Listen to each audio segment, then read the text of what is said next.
ស្ដីពុកម៉ែបងប្អូនទាំងអស់គ្នាសូមស្វាគមន៍ចំពោះការមកកាន់វីដេអូនៃការរៀនសរសេរប្រូក្រាមរបស់ PLC នៅក្នុងវីដេអូមុនខ្ញុំបានបង្ហាញបងប្អូនទាំងអស់គ្នាទាក់ទងជាមួយនឹងរបៀបនៃការប្រកាស address ទៅលើ input ក៏ដូចជាការបង្កើត address ទៅលើ output នៅក្នុងការសរសេរប្រូក្រាមរបស់ PLC S7-200 ដែលជាប្រភេទ PLC របស់ brand Siemens ដូច្នេះនៅក្នុងវីដេអូនេះដែរខ្ញុំនឹងបង្ហាញបងប្អូនអំពីរបៀបនៃការសរសេរប្រូក្រាម PLC បន្តទៀតដែលខ្ញុំបានលើកយកឧទាហរណ៍មួយយកមកបង្ហាញបងប្អូនដែលជាការសរសេរ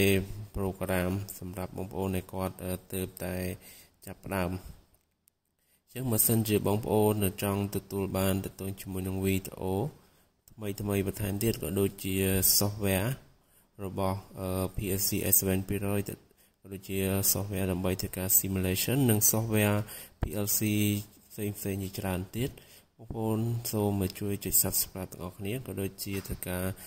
comment នៅខាងក្រោមវីដេអូខ្ញុំនឹងធ្វើការផ្ញើជូនទៅជាមួយនឹង software ដែលបងប្អូនត្រូវការបាទអូខេឥឡូវយើងត្រឡប់មកកាន់ឧទាហរណ៍របស់យើងវិញចឹងនៅក្នុងឧទាហរណ៍នេះគេថា basic PLC leader program training examples for beginners ចឹងវាជាការរៀនសរសេរប្រូក្រាមសម្រាប់បងប្អូនដែលគាត់ទើបតែចាប់ផ្ដើមដូចខ្ញុំបាននិយាយមុននឹងចឹងឥឡូវយើងមើលទាក់ទងជាមួយនឹងបញ្ហានៅក្នុងរូបនេះចឹងនៅក្នុងរូបនេះបងប្អូនឃើញយើងមានដបក៏ដូចជានេះគឺជា pushing bottle គឺជា cylinder ចឹងនៅពេលដបណាដែលដួលគឺវានឹងធ្វើការរុញតម្លាក់ដបដែលដួលនឹងចូលមកកាន់ក្នុង tray នេះហើយដបណាដែលឈរហ្នឹងគឺ conveyor របស់យើងហ្នឹងគឺវាដំណើរការធម្មតាអូខេឥឡូវយើងមើល program អូខេគេថា detecting the standing bottles on the conveyor and the pushing falling bottles in tray ចឹងដូចខ្ញុំបាននិយាយមុនហ្នឹងចឹងគឺ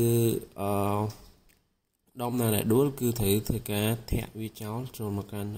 tray មួយនេះចឹងឥឡូវយើងមើលបំរាប់អូខេនៅក្នុងនេះគឺយើងមាន X0 ដែលជា sensor X1 ក៏ជា sensor ដូចគ្នាហើយ Y0 របស់យើងគឺជា output ជា cylinder ចឹងបំរាប់អូខេគេប្រាប់ថា X0 គឺជា proximity sensor to send bottom of the bottle X0 on when the detected input signal from the bottle bottom is a filter ចឹងX0 របស់យើងនេះ on គឺនៅពេលដែលវាធ្វើការ detect ដបហើយវា on គឺទាំងនៅពេលដែលដបរបស់យើងដួលគឺដេកនេះក៏វា detect ដូចគ្នាហើយដបរបស់យើងឈរហ្នឹងក៏វា detect ដូចគ្នាហើយ X0 វាគឺជា proximity sensor ដូចគ្នាដែលវា send the upper part of the bottle ចឹងនៅពេលដែល X1 នេះវា on គឺនៅពេលដែលវាធ្វើការ detected input signal from the bottle needs is filter ចឹងគឺនៅពេលដែលដបឈរទៅវា detect ចឹងនៅពេលដែលដបយើងដួលគឺ X1 របស់យើងគឺអត់ detect ទេដូចបងប្អូនបានឃើញនៅក្នុងរូបនេះស្រាប់ណា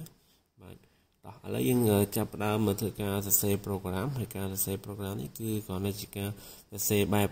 សាមញ្ញទេគឺគ្រាន់តែនៅពេលដែលដបដួលX0 របស់យើង detect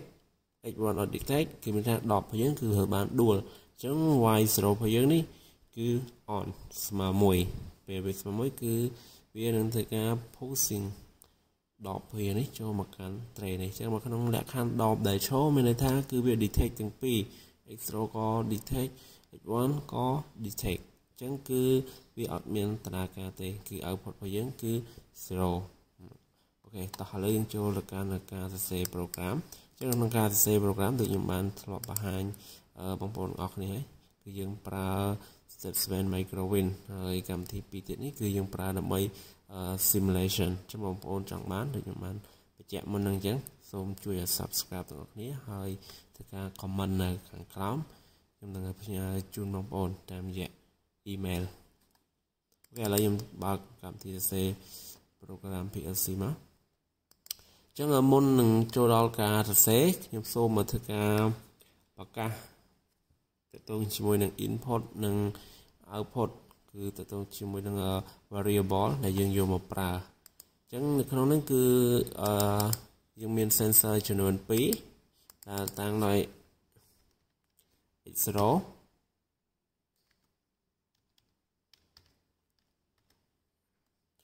rồi tại bao giờ này cứ try từ lời dân cầm nốt trong nhập số mà cho ra vô tại cứ i0 0 cho po ai đấy cứ dân làm nàng về chia input rồi 0 này cứ chia bài từ 0 rồi chụp 0 này cứ chia bit từ 0 mình thấy bit từ 0 được không bài từ 0 chúng dùng command về chúng về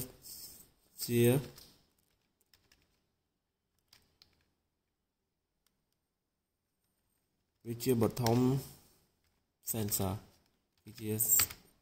sensor này hàng còng đấy x0 bây giờ cứ dương tăng về đôi tức là lồng hạt của tiêu họ bây giờ và tạo máu cứ muối chứ muối cứ còn nọt ở xài than với nhưng còn nọt dọc bài thì sro được bịt thì muối vẫn cứ chia upper sensor cái sensor đây là hoặc một tiếp cứ output bây giờ cái tăng là vài sro hay cái ca bạc ca atre robot output cái dạng tăng là sọc xíu và tạo mất cứ bài thì cái này chập đam rồi bài thì sro được bịt thì sro mình cứ chia pushing bảo thỏ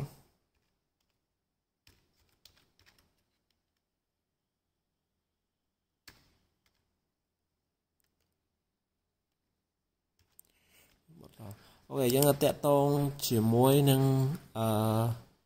input nâng output bao dưỡng cái dương ở miền để bên năng tế chẳng những bàn bạc cả vì bàn rủi ro hóa và lấy dân tất cả tập lọc tất cả là cả sẽ program PLC ở này cái dân cho một cái program block này chẳng là tẹt tông chỉ muối nâng cả sẽ bao dưỡng cứ sensor bao dưỡng tẹt tông và normally open cứ chấm púa sensor này hàng cào cứ bottom cứ x0 x0 phải giống cứ vi detect job là hot tam ưu tiên hóa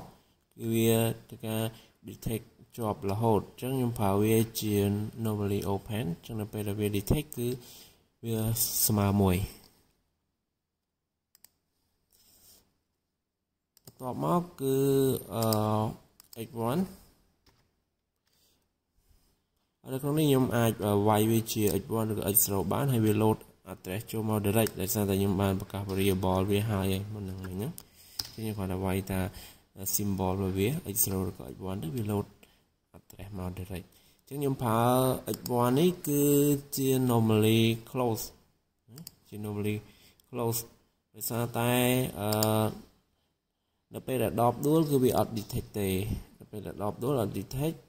chẳng là bây giờ đọc số cứ việc detect chẳng là bây nó cứ việc nó chấm hò của khang khảo này x0 này việc detect job là hot chẳng là bây là detect job hot chẳng này cái này cứ việc ba chia job là hot này chẳng là bây giờ chập đam tại là cái program tức là này cứ việc job đó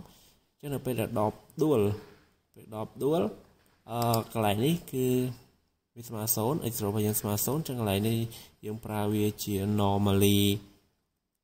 close trong viên job là hot trong viên năng miền output trên màu là output bao nhiêu chia y 0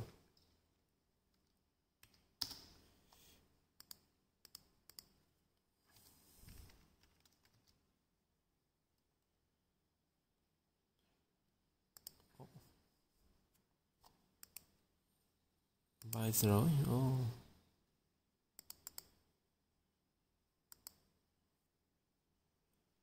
bậc cả khó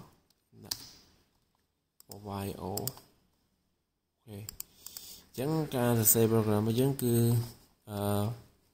rủi ro cứ miền tập năng ចឹងដើម្បីដឹងថាតើវាមានភាព error កន្លែងណាគឺយើងត្រូវធ្វើការ compile វាជាមុនសិនណាអូខេចឹង error 0គឺមានការ save ចឹងគឺបានត្រឹមត្រូវគឺ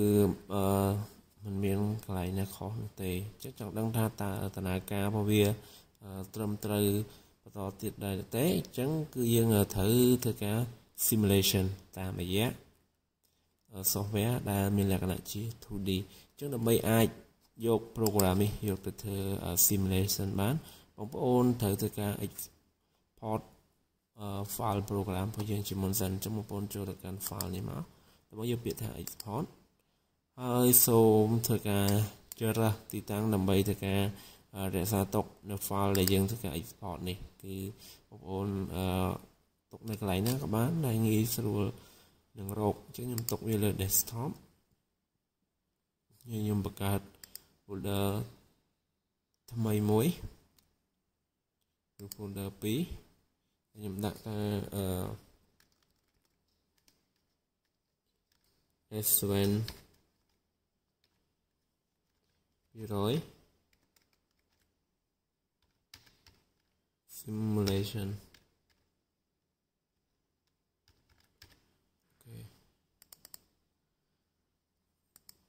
បន្ទាប់មកឈ្មោះ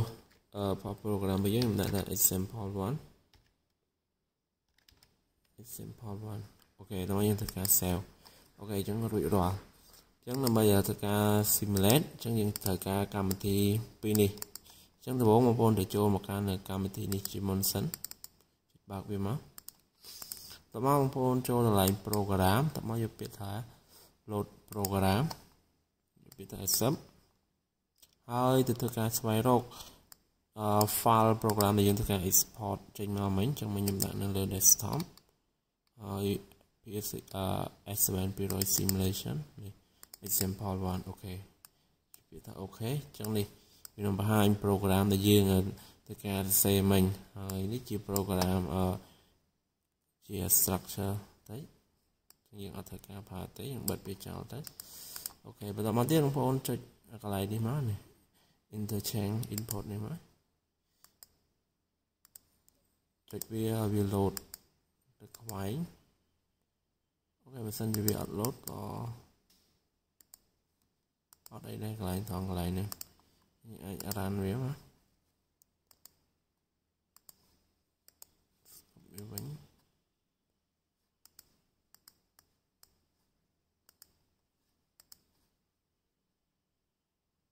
អូខេនេះភាសាវារៀង slow មុននឹងមិញវារៀង slow អញ្ចឹងនេះនៅពេលដែលវា load កន្លែង exchange input នេះ load ខ្វែងបែបនេះគឺថាយើងអាចប្រើសម្រាប់simulation នៅក្នុង program software មួយទៀតគឺជា software 2D ឬក៏យើងអាច simulate នៅក្នុងនេះក៏បានដែរគ្រាន់តែយើងអាចមើលឃើញជា LED indicator តាមរយៈ input និង output របស់វាអញ្ចឹងខ្ញុំអត់ចង់មើលនៅលើនឹងទេគឺខ្ញុំចង់បង្ហាញបងប្អូនឲ្យប្រើទៅជាមួយនឹងរូបភាពដែលមានលក្ខណៈជា 2D អញ្ចឹងយើងត្រូវប្រើនេះកម្មវិធី PC Simo នេះមកអញ្ចឹងបញ្ជាក់ម្ដងទៀតបើសិនជាបងប្អូនចង់បាន program ទាំងអស់នេះសូមបងប្អូនជួយ subscribe ហើយ comment ខាងក្រោមខ្ញុំនឹងផ្ញើទៅ email របស់បងប្អូនអូខេយើងចុចឲ្យចំកន្លែង logo វាមកហើយ password របស់វាគឺ9966អ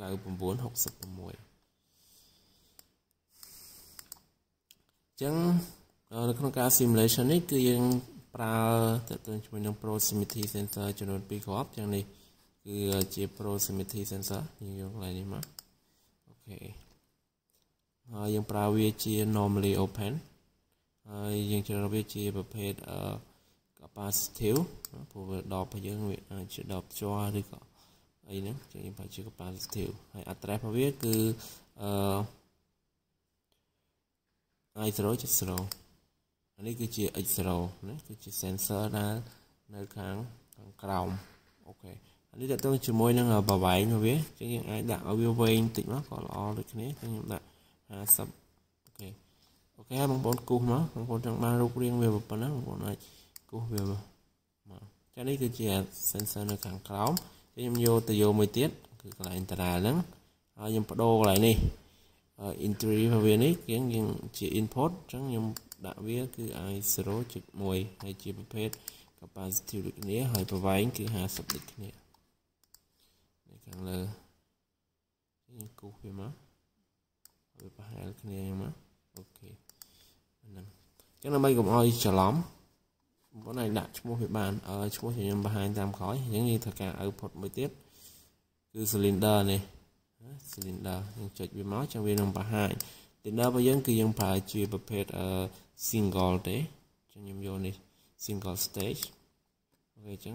output វាគឺមានតែមួយគឺ Q0.0 អានេះគឺជា sensor វាដែល detect ចំពោះ position forward ឬក៏ backward វិញចឹងចុច OK មកយើងអាចគូសវាបានអូខេ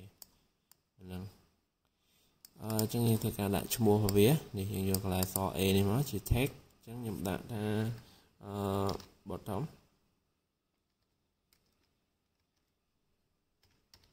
គឺនៅខាងក្រោម bottom sensor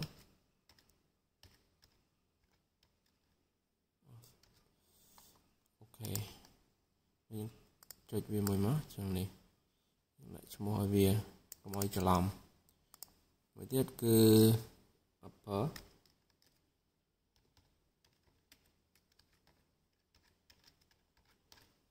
sensor អូខេហើយ cylinder របស់យើងគឺជា pushing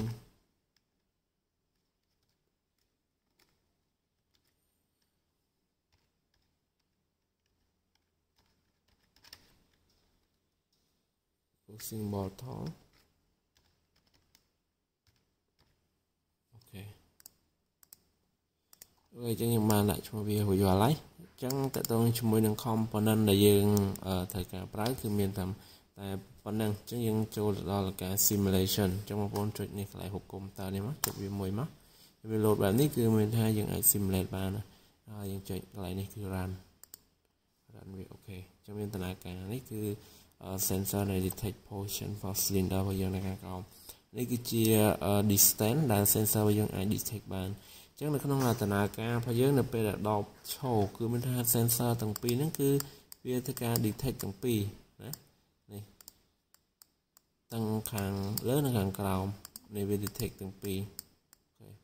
អូខេ detect ទាំងពីរគឺបែបនេះអញ្ចឹងនៅពេលដែល detect ទាំងពីរគឺ cylinder របស់យើងគឺវាអត់មានដំណើរការអីទាំងអស់គឺ output របស់យើងគឺស្មើ0អញ្ចឹងនៅពេលដែលដបដែលដួលគឺមានថា upper របស់យើងនេះគឺវាលេ detect ឯងគឺវា detect តែក្រោមឯងអញ្ចឹងតាមរយៈឧទាហរណ៍របស់យើងមកហ្នឹងគឺដបដួលហ្នឹងអាក្រោមហ្នឹងគឺវា detect រហូតមិនថាតែដបដួលឬក៏ដបឆោតទេបើសិនជាដបដួលខាងលើ upper របស់យើងអត់ detect ទេអញ្ចឹងអត់ detect ឥឡូវខ្ញុំធ្វើការបលែងវាមកវិញណាអញ្ចឹងវា detect គឺក្រហមនេះមានថាវា detect អញ្ចឹងវាអត់ detect ទេគឺនេះវាលោតបែបនេះអញ្ចឹង cylinder របស់យើងគឺវានឹងធ្វើការរុញច្រានដបដែលដួលហ្នឹងគឺឲ្យធ្លាក់ចូលទៅក្នុង tray ពេលវា detect វិញគឺដបរបស់យើងអត់សំទោស cylinder របស់យើងគឺអត់ដំណើរការទេអូខេនេះគ្រាន់តែជាឧទាហរណ៍សាមញ្ញងាយធម្មតាសម្រាប់បងប្អូនដែលទើបតែចាប់ផ្ដើម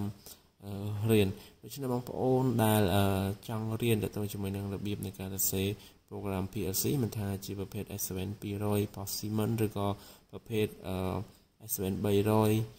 S7-1200 ឬក៏1005អីបងប្អូនអាច